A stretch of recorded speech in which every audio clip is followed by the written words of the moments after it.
நான் வந்து ஒரு டியூஷன்ல போய் சேர்ந்தேன் படிக்கணும்னு. நான் போனது படிக்கிறதுக்கு இல்லை, அங்க நம்மளோட கேர்ள் ஃப்ரெண்ட் படிச்சிட்டு இருந்தாங்க. சும்மா அவங்க கூட போய் டைம் ஸ்பெண்ட் பண்ணலாம் அப்படின்னு தான் போய் டியூஷன் சேர்ந்தது. நான் ஒரு 10 நாள் டியூஷன் போனேன். அந்த ஆள் என்னடா நீ எழுப்பி கேள்வி கேட்டுட்டே இருக்கா, நமக்கு தெரியவே இல்லை. எல்லாரும் முன்னாடியும் அசிங்கமாயிட்டே இருக்கு. சரி இது வேலைக்கு ஆகாது அப்படின்னு டியூஷன் போறதை நிறுத்திட்டேன். அதுக்கப்புறம் வெளியே டியூஷனுக்கு வெளில தான் வெயிட்டிங். ஆனா நம்ம வெளில வெயிட் பண்றோம்னு உள்ள இருக்கிற நம்ம ஆளுக்கு தெரியுது. சோ அப்போ என் பைக்ல நான் ஒரு உல்ஃப் ஹார்ன் வச்சுட்டு சுத்திட்டு இருப்பேன். ஒரு யமஹா பைக்ல ஒரு ஹார்ன். ஐயோ. சோ நான் எப்பெல்லாம் அந்த பக்கம் போறேனோ நம்ம வந்துட்டா உங்களுக்கு சிக்னல் சிக்னல் கொடுத்துட்டு போயிடுறது.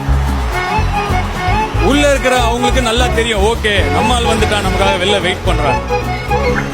இப்படியே இது கொஞ்ச நாள் போதுங்க.